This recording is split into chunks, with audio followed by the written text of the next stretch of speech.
Hola, bienvenidos nuevamente a la Cátedra de Traumatología del Hospital Fernández. Mi nombre es el Dr. Santiago Garbarini, perteneciente al equipo de rodilla, y vamos a continuar con las lesiones de rodilla. En este caso vamos a hablar de fracturas. Comenzamos con fracturas de platillo tibial. Como generalidades, las fracturas de los platillos tibiales representan el 1% de todas las fracturas de nuestra economía y el 8% en ancianos. La mayoría de las fracturas afecta el platillo tibial lateral, entre el 55 y el 70%. El platillo tibial medial se afecta aisladamente solo en el 10 al 23% de los casos.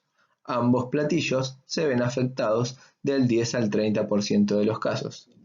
Se han publicado buenos resultados tanto con métodos quirúrgicos como no quirúrgicos, y el buen resultado funcional de la zona lesionada requiere de la congruencia articular correcta, la adecuada distribución de carga y la buena estabilidad ligamentaria. Los fracasos del tratamiento se deben a dolor residual, rigidez, inestabilidad, deformidad, derrames recidivantes, infección, etc.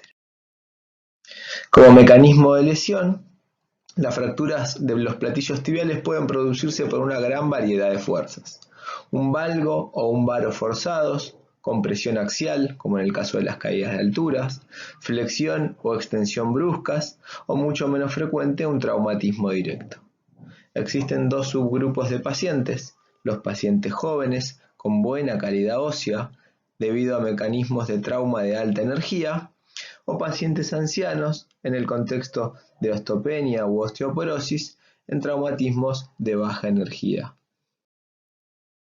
Clínicamente, el paciente se va a presentar con dolor, impotencia funcional, choque rotuliano positivo debido a la hemartrosis que esta fractura genera, borramiento de los relieves óseos con ensanchamiento, desviación angular más frecuente en valgo, ya que, como dijimos previamente, la fractura afecta principalmente el platillo tibial externo.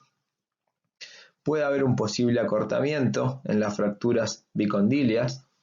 Es importante la exploración neurovascular, importante evaluar el nervio ciático popliteo externo, que genera la dorsiflexión del tobillo, la arteria poplitea.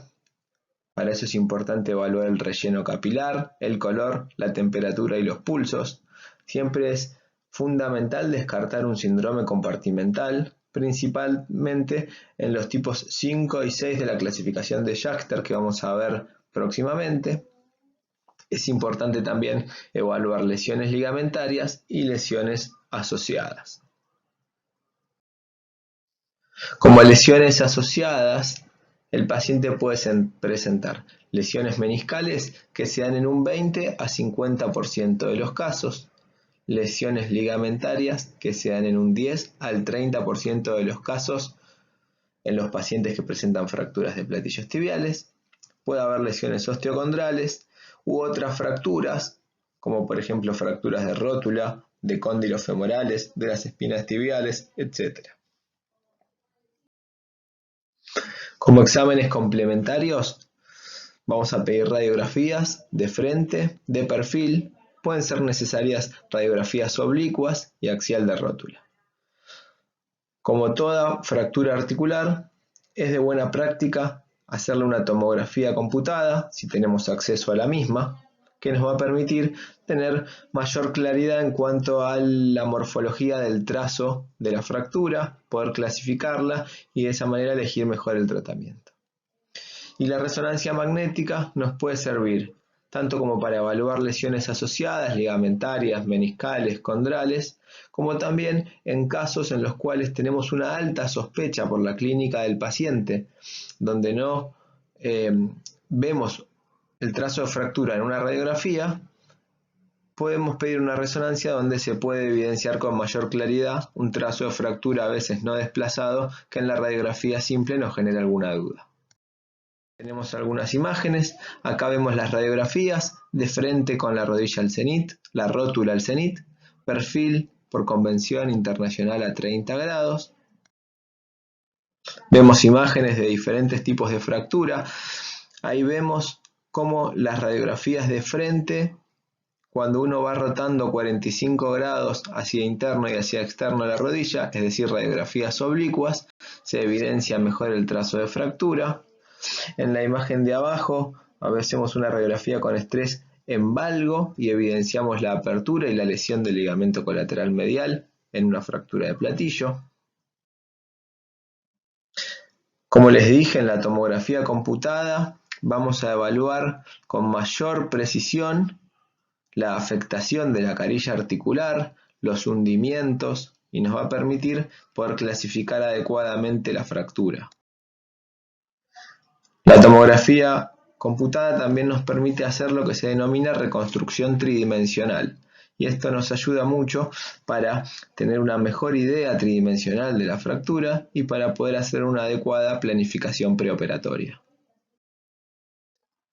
Como les dije, la resonancia magnética nos sirve para evaluar lesiones asociadas y para ver con mayor precisión algunos trazos fracturarios donde existe alta sospecha, pero que a veces en una radiografía simple no la podemos evidenciar tan claramente. En la radiografía, principalmente en las incidencias en T2, vamos a ver cómo se demarcan con muchísima precisión los trazos fracturarios. Una vez que hicimos diagnóstico de la fractura de platillo tibial, la vamos a clasificar. La clasificación más utilizada en todo el mundo es la clasificación de Schachter, que la va a clasificar en 6 tipos. Y ahora la vamos a ver. La Schachter tipo 1 es una fractura con cizallamiento o separación pura a nivel del platillo tibial externo. Y habitualmente el tratamiento quirúrgico consiste en realizar la osteosíntesis con tornillos canulados. La tipo 2 es una fractura que tiene separación o cizallamiento, que es lo mismo, y hundimiento del platillo tibial externo. Ahí en este caso a veces necesitamos en los tratamientos quirúrgicos reducir el cizallamiento, levantar el hundimiento y estabilizarla utilizando una placa en L asociada a los tornillos. La Schachter tipo 3 también afecta el platillo tibial externo y es una fractura de hundimiento del platillo tibial externo. El tratamiento quirúrgico consiste en levantar ese hundimiento y estabilizarlo con tornillos canulados. La tipo 4 es una fractura de platillo tibial que afecta exclusivamente el platillo tibial interno. La tipo 5 es una fractura bicondilia, es decir, que hay 2 trazos de fractura que afectan tanto el platillo tibial interno como el externo. Tipo 6 es una disociación metáfiso-diafisaria, es decir, que la fractura genera una separación entre la metáfisis proximal de la tibia y la diáfisis. Se pierde la continuidad ósea. Tanto la 5 como la 6 son las fracturas de mayor gravedad. En estos casos debemos realizar el tratamiento quirúrgico con osteosíntesis utilizando doble placa, una del lado interno y otra del lado externo. Son fracturas de mayor complejidad y son cirugías mucho más complejas. Las indicaciones quirúrgicas de esta fractura son las fracturas expuestas, el síndrome compartimental, la lesión vascular o neurológica asociada. Estos 3 puntos son comunes a todas las fracturas. Y las específicas de las fracturas de platillo tibial son las fracturas desplazadas de más de 2 a 5 milímetros, las fracturas bicondilias desplazadas y las fracturas con inestabilidad ligamentaria. Vamos a utilizar placas de osteosíntesis en L, como la que tenemos a la derecha para el platillo tibial externo, y en T, como las que tenemos del lado izquierdo de la pantalla para el platillo tibial interno. Vamos a utilizar tornillos canulados, como los que vemos en el centro, que tienen un orificio en el centro que nos permite utilizar una clavija guía y luego, una vez colocada esta clavija guía, poder pasar el tornillo en la posición exactamente deseada. Para este tipo de cirugía vamos a usar diferentes abordajes a nivel de la piel. Las incisiones para el platillo lateral puede ser el denominado en media Mercedes. Para el platillo medial, un abordaje medial recto. También para las fracturas de ambos platillos podemos usar abordajes longitudinales, mediales. Y también es importante tener en cuenta la asistencia artroscópica, que lo vamos a hacer en las fracturas de platillo tipo 1, 2 y 3 de la clasificación de Schachter, y también es importante tener en cuenta la utilización de una técnica mini open, es decir, con mini incisiones. Acá tenemos ejemplos de las incisiones cutáneas de la vía lateral, cómo se va exponiendo la articulación usando una incisión cutánea lateral, Mercedes. ¿Cómo podemos acceder? También en fracturas de mayor gravedad podemos hacer abordajes longitudinales anteriores que nos permiten una exposición de toda la articulación. Es importante, como les dije, en las Schachter 1, 2 y 3, la asistencia artroscópica de esta fractura. Entonces lo que vamos a hacer es ver mediante la artroscopía cómo se reduce el trazo de fractura para poder tener la adecuada congruencia articular y que de esa manera podamos sintetizarlo sin ningún tipo de escalón articular. Ahí vemos un ejemplo de una fractura de Schachter 6 utilizando doble abordaje para poner doble placa. Son cirugías muy complejas donde se utiliza mucho material de osteosíntesis.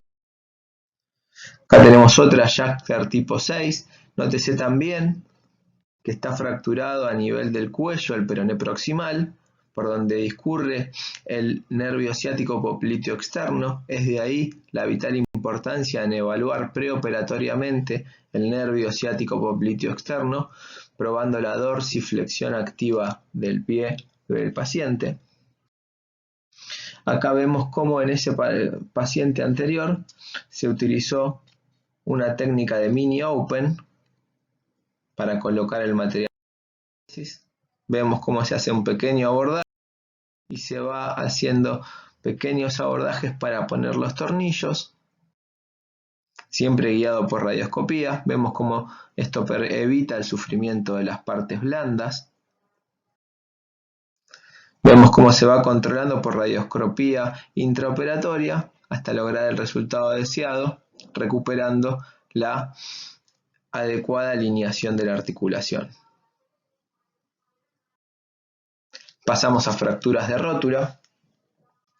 Las fracturas de rótula son el 1% de las lesiones esqueléticas, son más frecuentes en los 40-50 años de edad.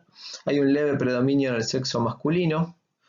No hay predominio de un lado por sobre el otro. Se pueden dar en forma bilateral. Y el 7 al 21% de los casos son fracturas expuestas. Esto se debe a que la causa más frecuente por lejos es la caída accidental de rodillas. El mecanismo lesional es el trauma directo. Clínicamente el paciente va a presentar dolor e impotencia funcional para la extensión. El paciente va a tolerar la carga habitualmente con algo de dolor, pero lo que no va a poder hacer es extender la rodilla. ¿Sí? Recuerden que la rótula es parte de lo que se llama aparato extensor. ¿Sí? Tiene la inserción proximal del tendón cuadricipital y la inserción distal del tendón rotuliano. Entonces, una fractura a nivel de la rótula lo que va a hacer es interrumpir este aparato extensor, evidenciándose clínicamente con la impotencia para extender la rodilla. El paciente va a presentar una gran hemartrosis, un choque rotuliano muy marcado de más de 3 cruces y una brecha palpable, un gap palpable a nivel de la fractura. Para hacer diagnóstico vamos a utilizar radiografías de frente, de perfil y axial de rótula, donde vamos a poder evidenciar la fractura.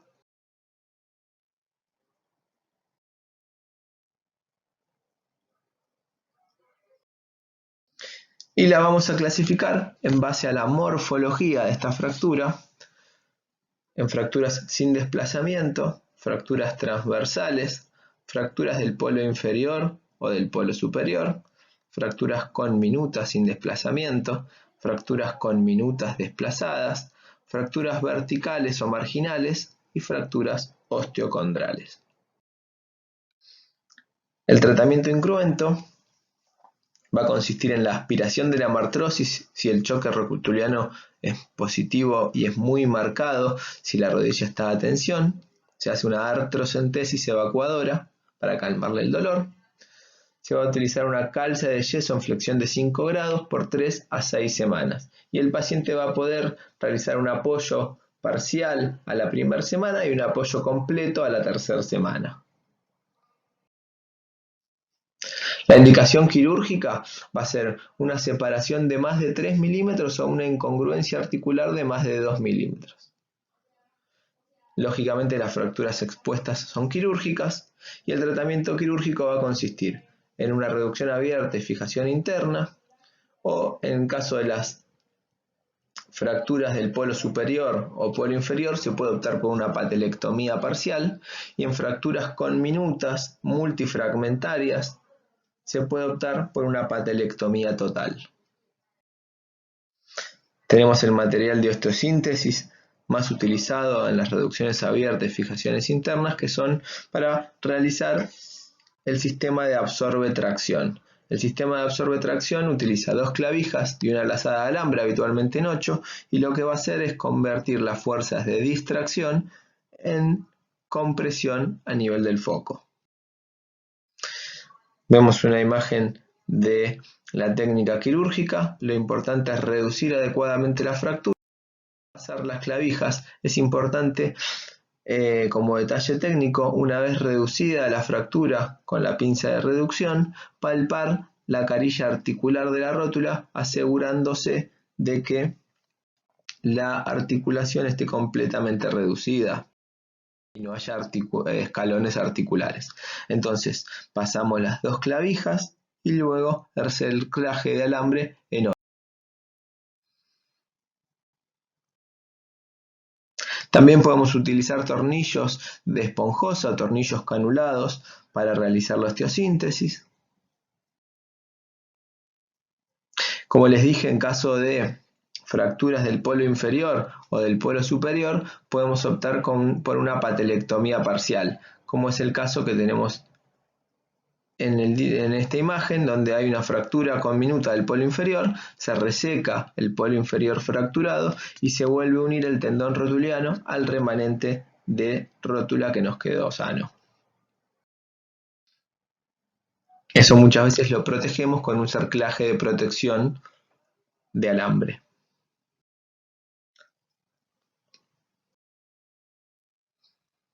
Ahí vemos una imagen de una fractura transversal a 2 fragmentos de rótula. En este caso, lo que se hizo fue sintetizar la fractura con 2 tornillos canulados. La recuperación de la cirugía consiste en intentar darle movilidad lo más precozmente posible. Como les dije, si hacemos una absorbe-tracción, se le puede dar movilidad a la primera semana posoperatoria. Y si hacemos una osteosíntesis, se difiere un poco más la movilidad, esperando que cicatrice primero las partes blandas. El paciente puede cargar desde el primer día posoperatorio. Muchas gracias.